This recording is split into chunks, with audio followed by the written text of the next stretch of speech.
November 1944. Leyte. In the middle of a rain-soaked jungle hillside, one American defensive position was about to be wiped out. Japanese infantry were attacking from every direction at once. Hundreds of men, multiple angles, no pause. And a single machine gun was never designed to stop that. This is the true, forgotten story of how U.S. Army engineers faced an impossible battlefield problem and solved it in the most brutal way imaginable, by turning one machine gun into three. You'll witness the creation of the M2 Tri-Mount, later feared as the Death Triangle, a classified World War II weapon that gave a single gunner full 360-degree coverage against mass banzai assaults. Using combat-level storytelling, real after-action reports, and declassified military records, this video breaks down how the Death Triangle actually worked, why it was devastatingly effective, and why a weapon that killed hundreds in weeks was quietly erased from history. This isn't theory. This isn't legend. This is what happened when hesitation meant death, and one position refused to fall. November 1944. Late. Rain had been falling for hours, turning the jungle hillside into a sheet of mud and broken foliage. Visibility was poor. Sound traveled strangely, gunfire echoing and disappearing into the trees, footsteps swallowed by rain. On that slope sat a small American defensive position. Sandbags, shallow fighting pits, a handful of exhausted men who had been awake for most of the night. They were not prepared for what was coming. Just before dawn, Japanese infantry began moving uphill, not cautiously, not probing, but advancing in force, not from one direction, not from two, from everywhere. Dozens of figures emerged through the rain and darkness, spreading across the slope, attacking from multiple angles at once. There was no clear main effort, no single axis of advance. The assault was designed to overwhelm not with firepower, but with geometry. The Americans opened fire immediately. At the center of the position was a single M2 Browning 50 caliber machine gun. It was one of the most powerful infantry weapons in the U.S. arsenal. Heavy, reliable, lethal. When it fired, men went down. But power was not the problem. The problem was that the gun could only face one direction at a time. Every time the gunner focused on one group of attackers, another group moved through a different sector. Every time the barrel swung left, movement appeared on the right. When it turned back, shapes emerged from behind cover the gun could no longer see. The Japanese assault was exploiting something American doctrine rarely discussed: the dead space between angles of fire. This wasn't a failure of courage. It wasn't a failure of training. And it wasn't a failure of the weapon itself. It was a failure of coverage. A single machine gun, no matter how powerful, creates blind spots. And blind spots, in close-range jungle combat, are measured not in meters but in seconds. Seconds were all the attackers needed. As the distance closed, the situation became obvious to everyone in the position. This was not a fight that could be won by holding the trigger down longer. Ammunition was not the limiting factor. The machine gun had more than enough rounds to keep firing. What it did not have was the ability to be in more than one place at once. American infantry doctrine assumed that machine guns would be positioned in overlapping fields of fire, covering each other's blind spots. In theory, this created a continuous wall of steel. In practice, especially on jungle-covered islands, there were never enough guns. Terrain broke lines of sight. Vegetation blocked fire. Units carried what they could move and nothing more. Every defensive perimeter was a compromise between what doctrine demanded and what logistics allowed. The Japanese understood this. Their assaults were timed and shaped to force machine gunners into impossible choices: commit to one direction and expose another, or constantly shift fire and lose effectiveness everywhere. Once attackers reached the dead ground the areas machine guns couldn't reach without repositioning, it was often already too late. That was how positions collapsed. Not all at once, but through gaps measured in degrees and seconds. The men on that hillside in Leyte knew the pattern. They had seen it happen elsewhere. They had heard about positions overrun not because they lacked firepower, but because attackers found the spaces between it. And now, the same thing was happening to them. The M2 continued firing, its heavy rhythm cutting through the rain. The gunner worked the traverse, tracking targets as fast as he could. But every movement of the barrel solved one problem by creating another. The position was holding for the moment, but it could not hold like this for long. What made this moment different, what separated it from dozens of other positions that failed, was not bravery or luck. It was that, days earlier, someone had looked at this exact problem and reached a conclusion that ran against everything standard doctrine taught. The problem was not insufficient firepower. The problem was that firepower was sequential, one direction, then another, then another. What the defenders needed was not more bullets. They needed time removed from the equation. They needed a way to engage multiple directions without pause, without turning, without choosing, without creating a gap the enemy could exploit. That requirement sounded impossible. Machine guns were heavy, crew-served, built around the assumption that one barrel, one direction, one gunner defined the limits of control. No regulation solution existed. No official design addressed the problem. And yet, somewhere in that defensive position, a weapon had already been in place that violated those assumptions completely. It had not been approved through normal channels. It had not been tested in a proving ground. And it had never been meant for mass production. It existed for one reason only: to solve a problem that was getting men killed every night. Within minutes, it would be used for the first time under full combat conditions. And what happened next would force both sides to confront a contradiction they had not prepared for. That one position, with one gunner, could suddenly control every direction at once. What was happening on that hillside in Leyte was not unique. It was the same pattern American forces had been facing across the Pacific for more than a year. The U.S. Army did not lack powerful weapons. It lacked the ability to keep those weapons pointed everywhere they were needed at the same time. Japanese infantry tactics in the Pacific were built around a simple observation: machine guns create predictable fields of fire. No matter how disciplined the gunner, no matter how experienced the crew, a heavy machine gun has physical limits. It must be aimed, it must be traversed, and every time it moves, it stops killing in one place to start killing in another. That pause, often only a few seconds, was enough. Japanese assault doctrine exploited those seconds relentlessly. Instead of attacking a single axis, assault groups spread out. They advanced from multiple directions, sometimes deliberately exposing one group to draw fire, while others moved through terrain the gun could not reach. This was not reckless bravery. It was calculation. Once attackers reached dead ground areas masked by terrain, vegetation, or angle, they could close the distance without facing sustained machine gun fire. From there, rifles, grenades, and sheer numbers finished the job. American after-action reports from 1943 and 1944 described the same sequence again and again. At Tarawa, Marines defending the beachhead calculated they needed overlapping 50 caliber positions to cover their perimeter effectively. On paper, the math was clear. On the ground, they had far fewer guns than required. When Japanese counterattacks came at night, attackers flowed through the gaps between machine gun arcs. Marines were forced to fight at close range with rifles and bayonets against enemies who should never have reached them. At Saipan, the pattern repeated on a larger scale.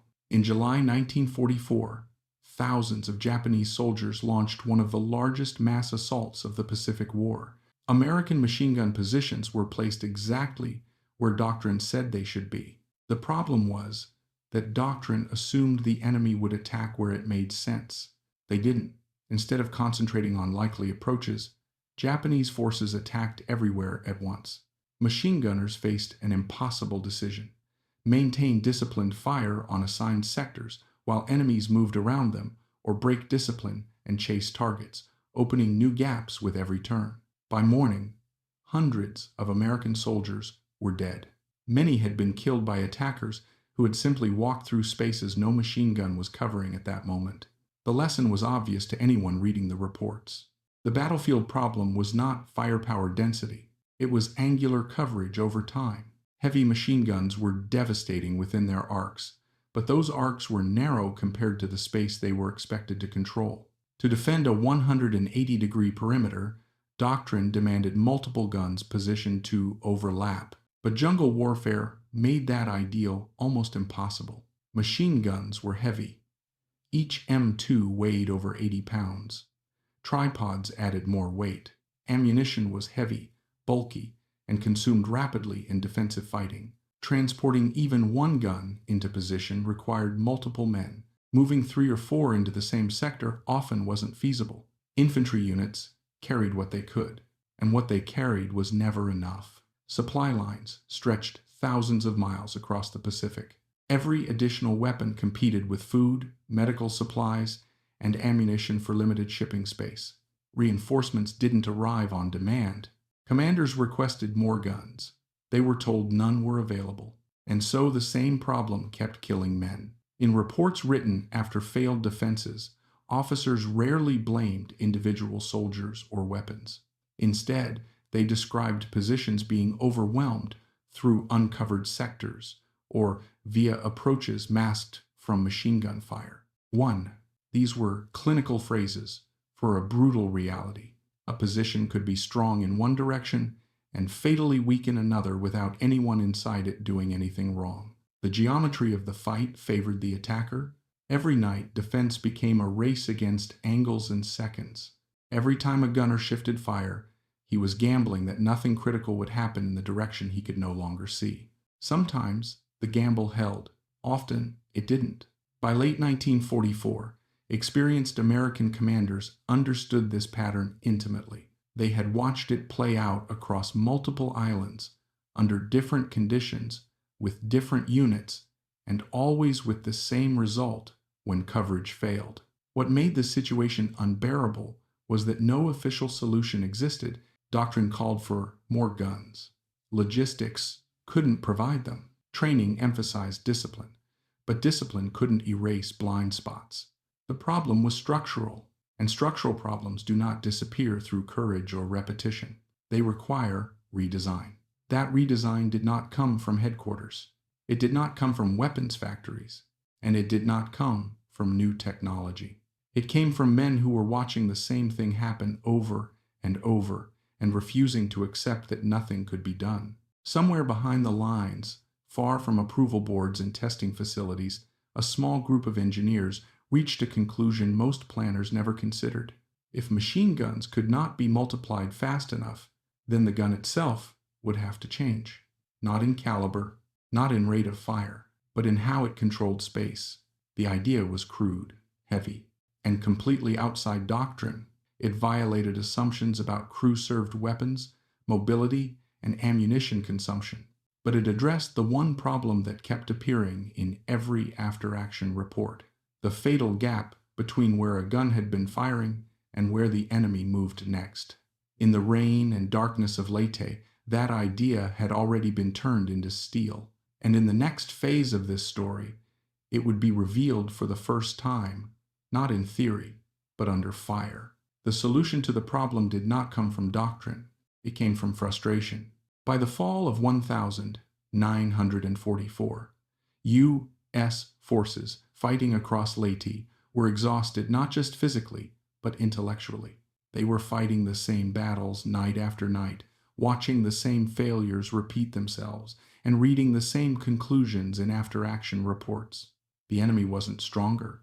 The weapons weren't inferior. Yet, positions kept collapsing for the same reason.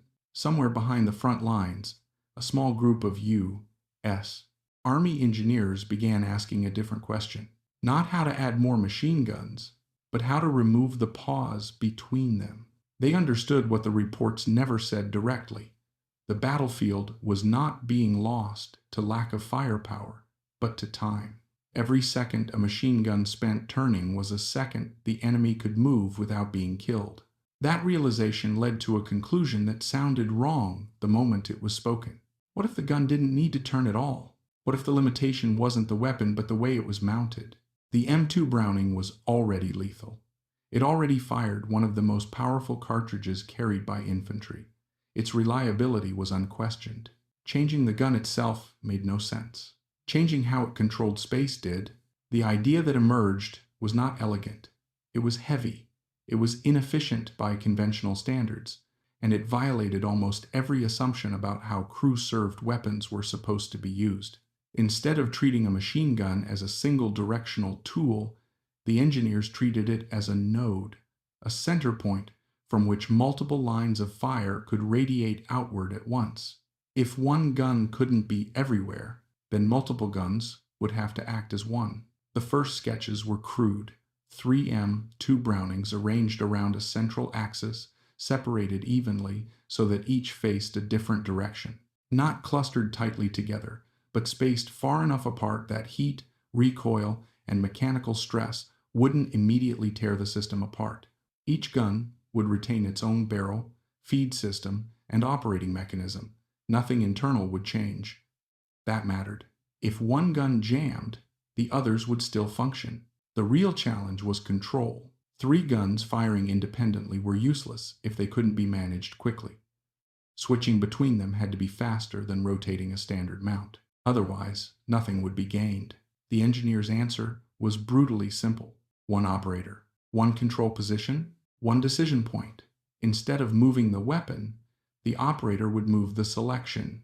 Through mechanical linkages, cables, levers, and selector mechanisms, the gunner could choose which weapon fired without shifting position. Left, right, rear, any 2, or all 3 at once. The idea removed the human body from the time equation. The gunner didn't have to stand, pivot, or realign his sight picture. His eye stayed in place. His hands stayed in place. Only the trigger logic changed. From a tactical standpoint, this mattered more than raw firepower. 3 separate machine guns placed in 3 pits required 3 crews and created 3 fixed arcs. They still left gaps between them. They still required coordination. This system did something different. It compressed control.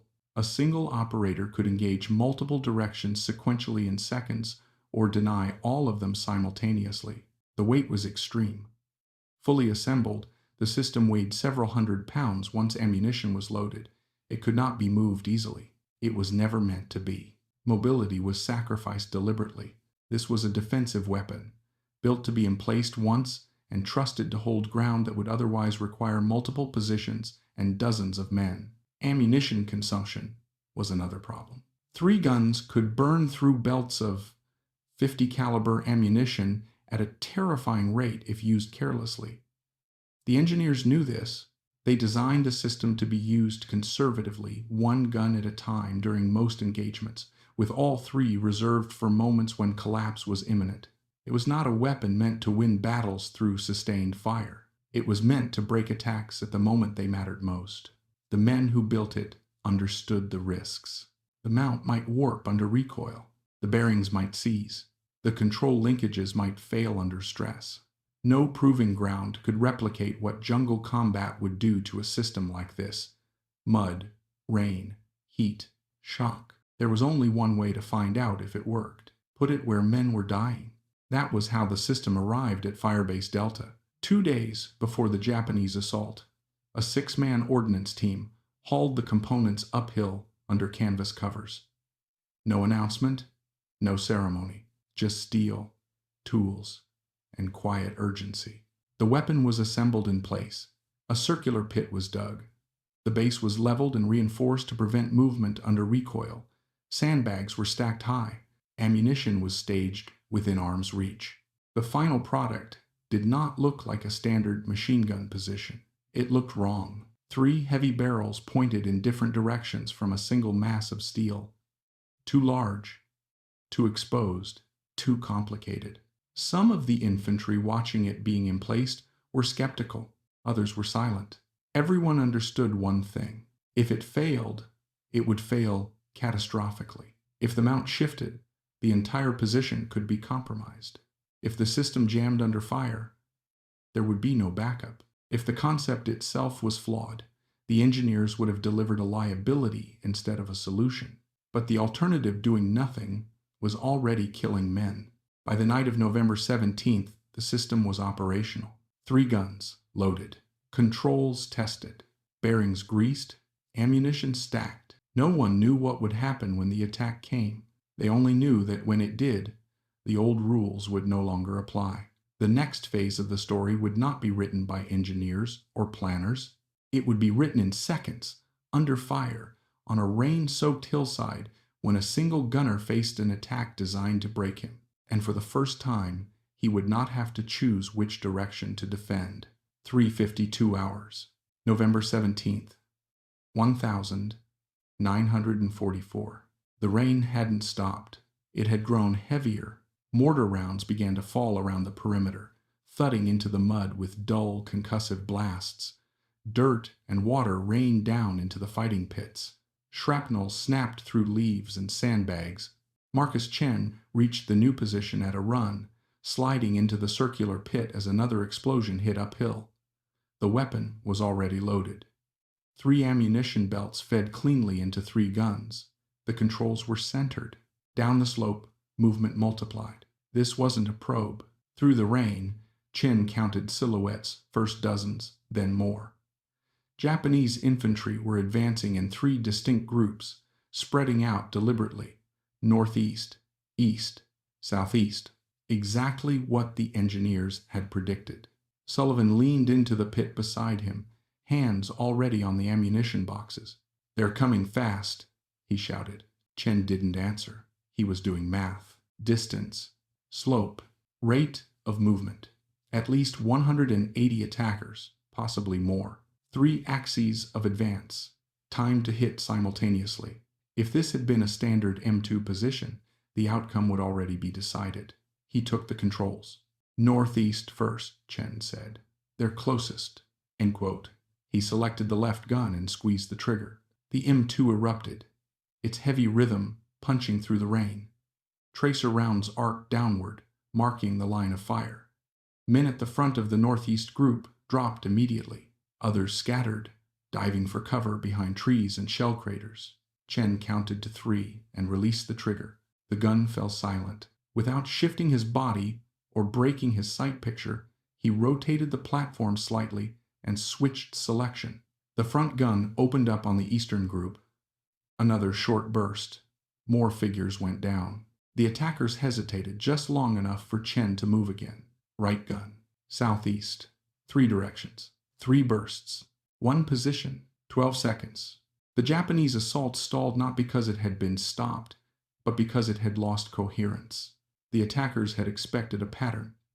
Sustained fire in one direction, gaps opening elsewhere. Instead, every movement forward was answered almost immediately. Sullivan fed fresh belts, hands moving automatically. "They're pulling back," he shouted. Chen saw it too. The 3 groups withdrew slightly, taking cover, reorganizing.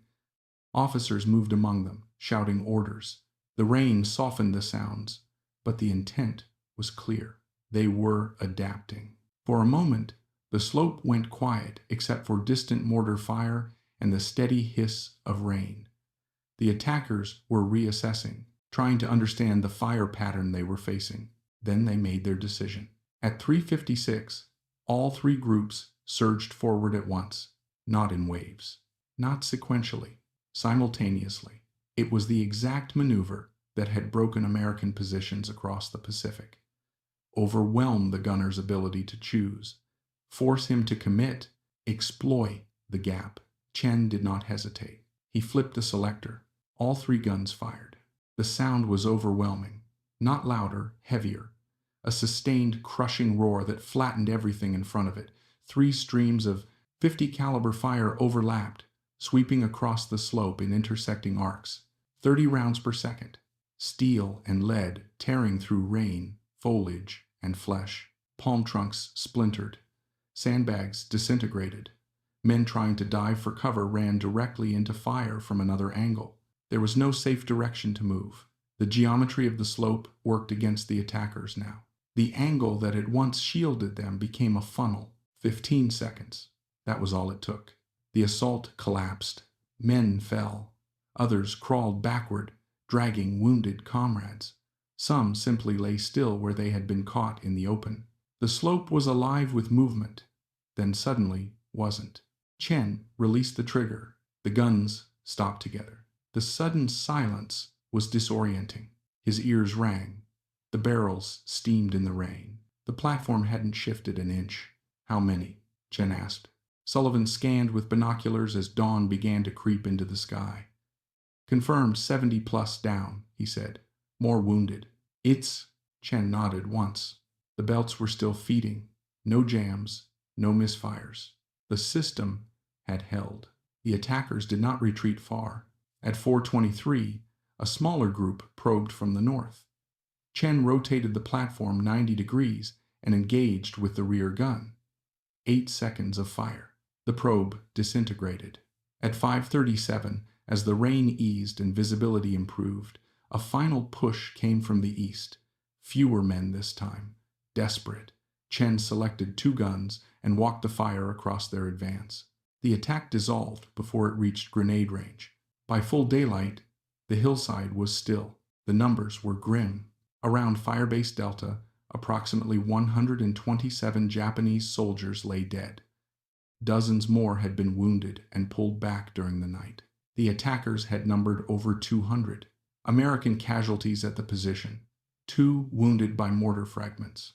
Both were expected to survive. Chen stood in the pit and looked at the weapon in the morning light. The barrels showed heat discoloration. The steel platform bore scorch marks where hot air had burned paint away. But the bearings rotated smoothly. The controls responded instantly. It had worked. 1 position, 1 gunner, every direction. The Japanese tried again later that week at other positions. Each time, the pattern repeated. Attacks stalled. Momentum collapsed. Assaults that once relied on gaps found none. Word spread quickly, first among American units, then through captured documents and intercepted communications. Japanese commanders warned their troops about a new weapon. 3 heavy machine guns on a single rotating mount. Conventional assault tactics ineffective. Avoid frontal engagement. The name followed naturally. Death Triangle. For the men who had watched positions fall for months, the effect was immediate and undeniable. A problem that had seemed structural, unsolvable, had been broken in seconds. Not through superior numbers, not through new technology, but by removing the pause the enemy had depended on. The engineers would study the engagement later. They would measure ammunition expenditure, heat buildup, recoil forces. They would write reports and make recommendations. But on that morning in Leyte, none of that mattered. What mattered was that for the first time, a defensive position had not been forced to choose where to die. It had controlled the entire fight. What happened at Firebase Delta did not stay there. Within hours, after-action notes began moving up the chain of command. Not polished reports, handwritten summaries, radio messages, fragments of information passed between officers who had seen too many positions fail the same way. 1 defensive position had held. Not barely, decisively. The numbers were impossible to ignore. Enemy casualties far exceeded anything previously recorded for a single fixed position defended by 1 heavy machine gun crew. American losses were negligible. The engagement had not dragged on. It had ended quickly. That mattered. Speed was everything in defensive combat. The longer an assault lasted, the more opportunities attackers had to find new angles, exploit fatigue, or bring in indirect fire. What the new weapon had done was compress the fight into moments the enemy could not survive. Word spread the way battlefield truths always do, laterally, not vertically. Units nearby began asking questions. What was the weapon? Who built it? Could they get one? The answer was complicated. There was no factory producing the system, no official designation stamped into supply catalogs. What existed was a small field workshop run by an ordnance unit whose job had quietly expanded beyond repairs and improvisation. The engineers behind the system did not wait for authorization. They couldn't afford to. They had already seen what happened when approval processes moved slower than combat. Requests disappeared into paperwork. Recommendations returned weeks later with cautious language and no solutions. So they worked forward instead, using damaged vehicles, salvaged steel, and whatever heavy components could be acquired through normal requisition channels. They began building more units. Not quickly, not efficiently, but steadily. Each system took dozens of man-hours to fabricate. Steel plate had to be cut, reinforced, and welded. Tripod legs were assembled from heavy pipe. Bearings were scavenged and repurposed. Control mechanisms were refined with each iteration. Nothing about the process was elegant. Everything about it was practical. The engineers documented what they could, when they could, but priority was given to deployment, not paperwork. Each completed unit was immediately assigned to positions most likely to face mass assaults, airfield perimeters, supply depots, regimental headquarters, places where failure would be catastrophic. Within weeks, multiple positions across Leyte were operating the system. Each engagement followed a familiar pattern: initial contact, multidirectional advance, rapid denial of movement, assault, collapse. In report after report, commanders noted the same thing. Attackers were unable to exploit gaps that no longer existed. Assaults stalled early, casualties mounted quickly.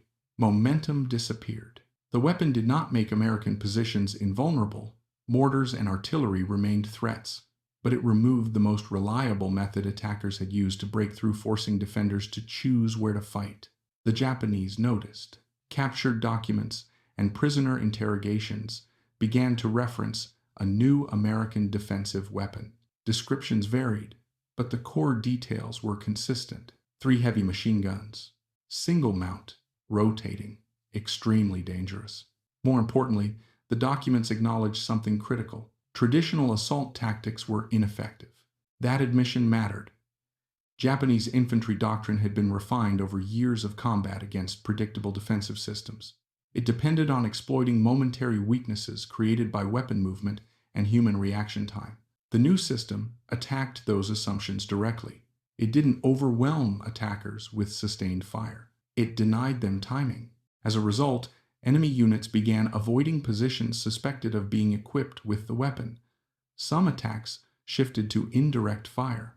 Others were delayed or abandoned entirely. From a tactical standpoint, the impact was immediate. From a strategic standpoint, the situation was more complicated. The weapon consumed enormous amounts of ammunition if misused. It was heavy. It required careful emplacement and trained operators. It was effective only in fixed defensive roles. And perhaps most importantly, it existed outside the system that produced standardized weapons. No doctrine had been written around it. No training manuals had been distributed beyond the units using it.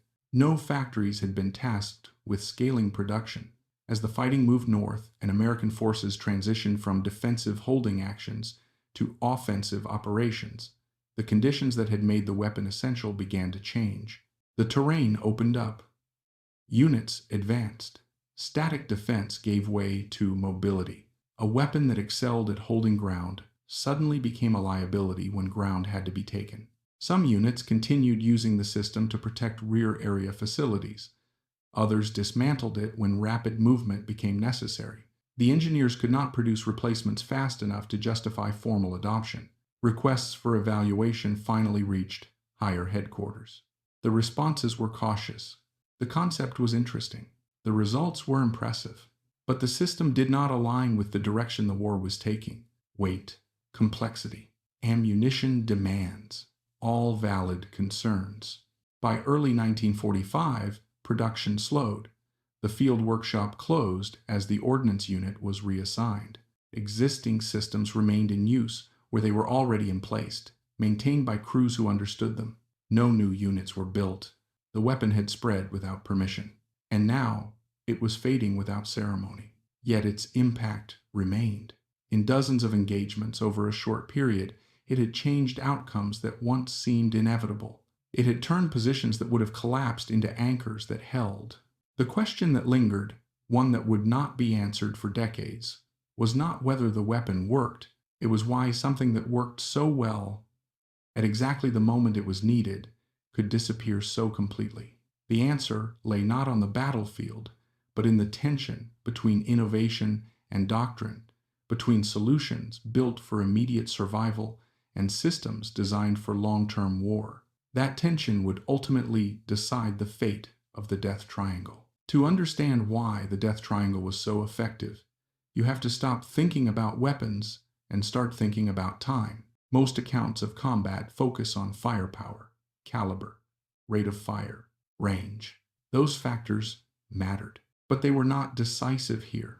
What decided survival on jungle hillsides in the Pacific was not how hard a weapon hit, but how fast it could respond to change.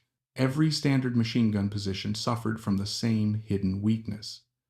Not mechanical, human. A gunner can only aim in one direction at a time. To engage a new target, he must shift his body, rotate the mount, reacquire the sight picture, and commit again. Even when done perfectly, this takes seconds. In open terrain, those seconds are often survivable. In jungle combat, they are fatal. Attackers move quickly through cover. Vegetation masks sound and motion. Slopes distort distance. A pause of 3 seconds can allow an enemy to move 20 yards without being seen or fired upon. Japanese assault tactics were built around exploiting that pause.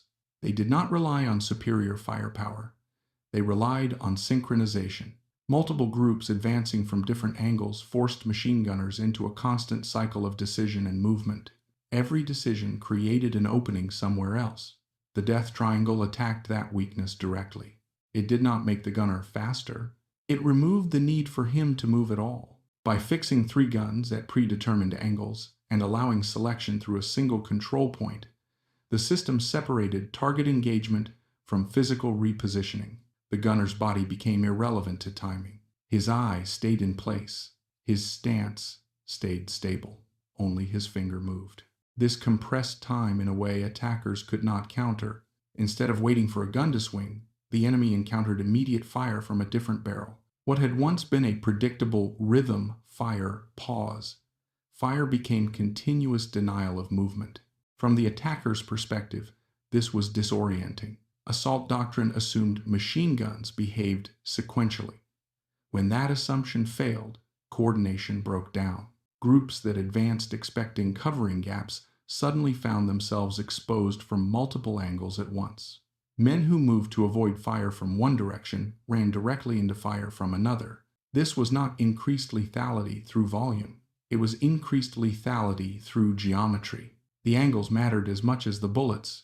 With 3 barrels separated spatially, the Death Triangle created intersecting fields of fire that covered terrain in overlapping layers. Areas that had once been dead ground masked from one gun were now exposed to another. Cover lost meaning. Even when attackers survived initial contact, their movement options collapsed. Every route forward intersected a beaten zone from at least 1 barrel. Retreat was often just as dangerous as advance. Another factor was psychological. Standard machine gun fire has a rhythm. Attackers learn to read it. They time their movements between bursts. They listen for changes. The Death Triangle disrupted that rhythm. Fire could shift direction instantly. Silence in one sector no longer meant safety. The absence of fire no longer signaled opportunity. Attackers could not predict where the next burst would come from or how many barrels would fire at once. That uncertainty mattered. Combat effectiveness depends not just on physical survival, but on the ability to coordinate action under stress. When that coordination breaks, assaults fail even before casualties become overwhelming. The Death Triangle induced that failure early. Heat management also played a role, though not in the way most people assume. A single machine gun firing continuously overheats quickly. Barrels must be changed, fire must pause. Those pauses create opportunity. With 3 guns separated by distance and used sequentially, heat buildup was distributed. Each barrel had more time to cool between bursts. Sustained defensive fire became possible without long interruptions. But again, heat was not the decisive factor. Time was. By maintaining continuous control across multiple angles, the Death Triangle eliminated the moment attackers depended on to close distance. It denied them the brief windows where momentum could be regained. That is why casualty ratios increased so dramatically. It wasn't because each bullet was more lethal. It was because attackers spent more time exposed and less time moving safely. One more element mattered, the human one. Operating a standard heavy machine gun under sustained attack is physically exhausting. The gunner shifts, braces, strains against recoil, and constantly realigns. Fatigue degrades performance quickly. The death triangle reduced that strain. The operator remained largely stationary. Movements were smaller, transitions were cleaner. Mental load replaced physical load, and trained operators handled that better over time. Consistency improved accuracy. Accuracy reduced wasted ammunition. Reduced waste extended engagement capability. These effects compounded. What emerged was not a miracle weapon, but a system that aligned mechanical design with the realities of human limitation.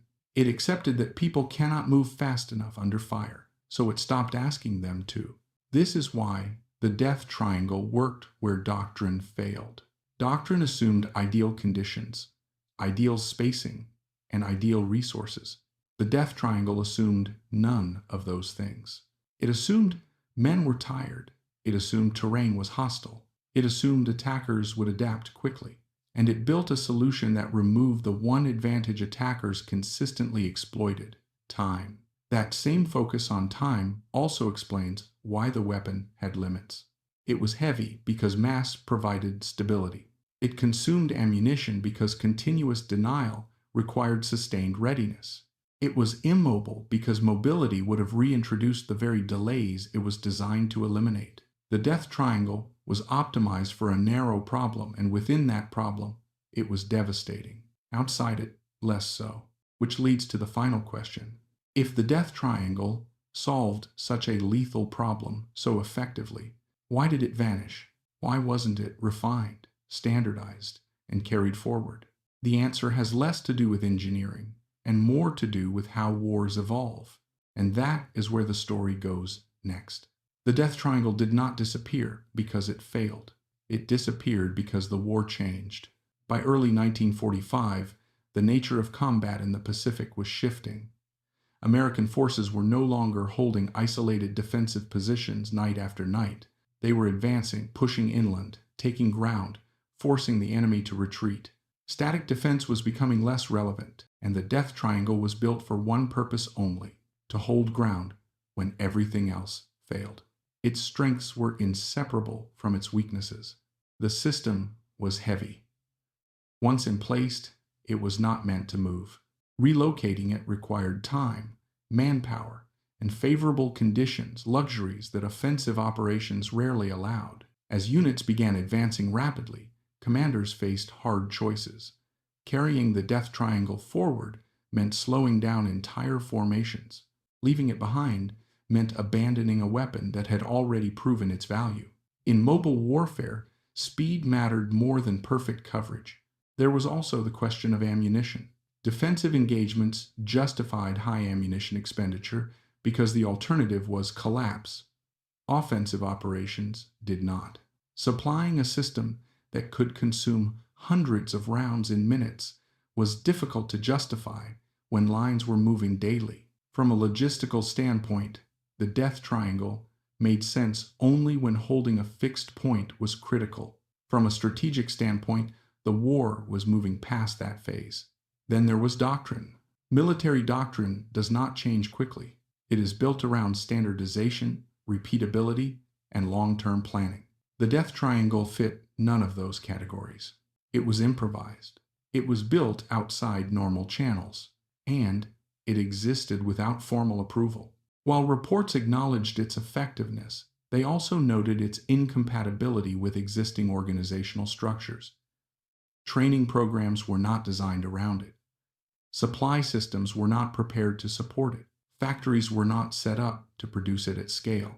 Standardization requires predictability. The death triangle represented the opposite. It was a solution created under pressure, optimized for a specific moment, and never intended to become a permanent fixture of the force.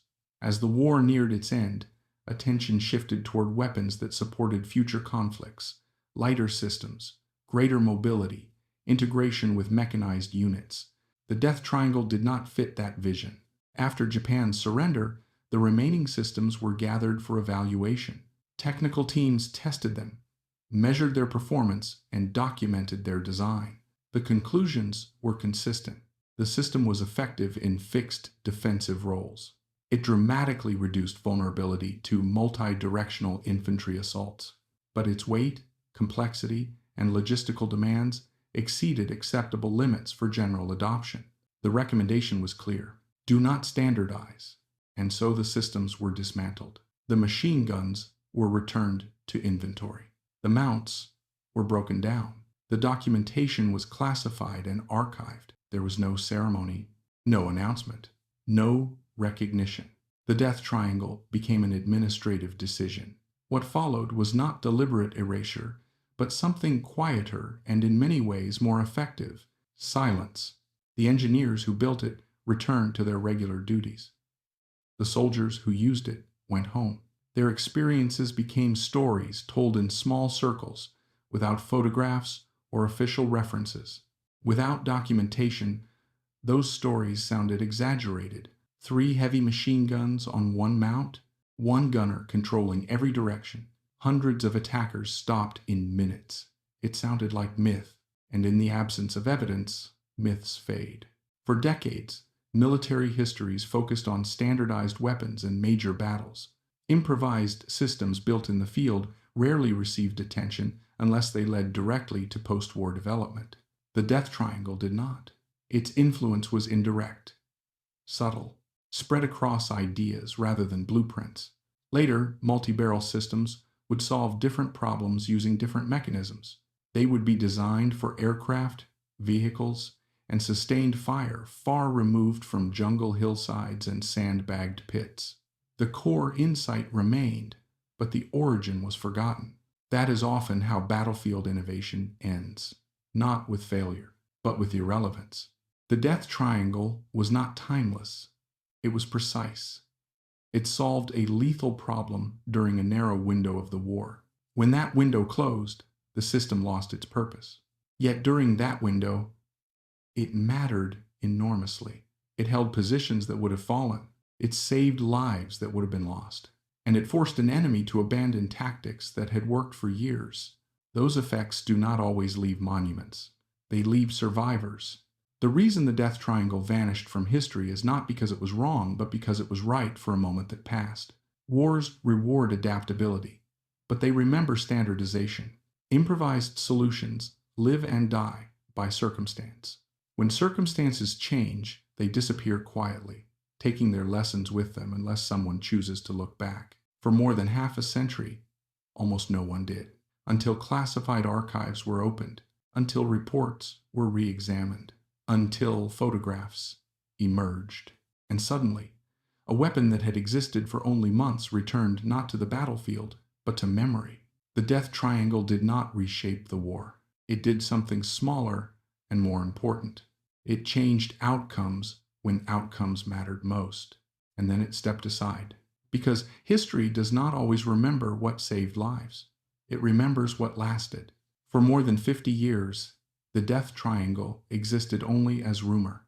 Veterans mentioned it occasionally, usually in passing, usually without detail.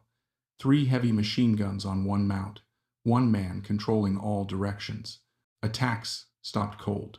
Most listeners dismissed the stories. There were no manuals, no photographs in official histories, no museum displays. Without evidence, the accounts sounded like exaggeration, the kind of story soldiers tell when memory outpaces documentation. Then, in the late 1990 seconds, that changed.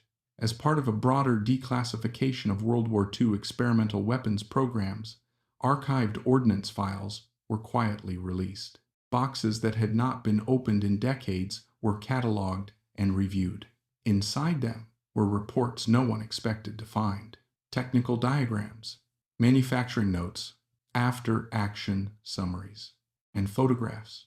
Grainy black and white images showed exactly what the stories had described. 3 M2 Browning machine guns arranged around a single rotating mount and placed in defensive pits across jungle terrain. The death triangle had been real. The documents filled in details the veterans' memories could not. They showed how quickly the system had been conceived, weeks, not months. How materials had been scavenged from damaged vehicles and landing craft, how production had been limited not by effectiveness, but by steel availability and manpower. Most importantly, they showed results. Across a short span of combat in late 1944 and early 1945, triangle-equipped positions consistently reported casualty ratios far exceeding standard defensive engagements. Attacks that previously would have overwhelmed positions were broken early, often within minutes. The weapon had not won campaigns, but it had changed nights that would have ended very differently. The personal stories behind the system also surfaced. Marcus Chen survived the war. He returned home in late 1945, married shortly afterward, and built a quiet civilian life. In interviews conducted decades later, he spoke rarely about combat. When he did, he avoided drama. He described the death triangle not as a miracle, but as a tool, one that removed a choice he never should have had to make. You couldn't defend everywhere with one gun, he said, until suddenly you could. Two-a-day. Raymond Patterson, the engineer behind the system, remained in the Army after the war. He eventually retired after more than 2 decades of service. When contacted late in life by researchers who had uncovered the declassified files, his response was understated. "We had a problem," he said. "We built something that solved it. Even oversend it here." He never claimed credit beyond that. For him, the death triangle was not a legacy. It was a job completed under pressure. Other names appeared in the records: gunners, assistants, ordnance technicians, men whose contributions never reached headlines, but whose work altered outcomes when it mattered most. None of them expected recognition. The death triangle had never been intended to endure. It was not designed for peacetime doctrine or post-war arsenals. It existed because men on the ground needed a solution immediately, and no approved answer was coming. When the war moved on, the system stepped aside. The files revealed something else as well. No surviving examples of the death triangle exist today. The remaining systems were dismantled after the war. Components were reused or scrapped. Steel returned to inventory. Bearings repurposed. The last physical traces disappeared quietly. If not for paperwork and the memories of those who used it, the weapon would have vanished completely. That is the paradox of battlefield innovation. The most effective solutions are often the least remembered. They solve problems that exist only briefly, under conditions no one plans to repeat. When those conditions disappear, so do the solutions.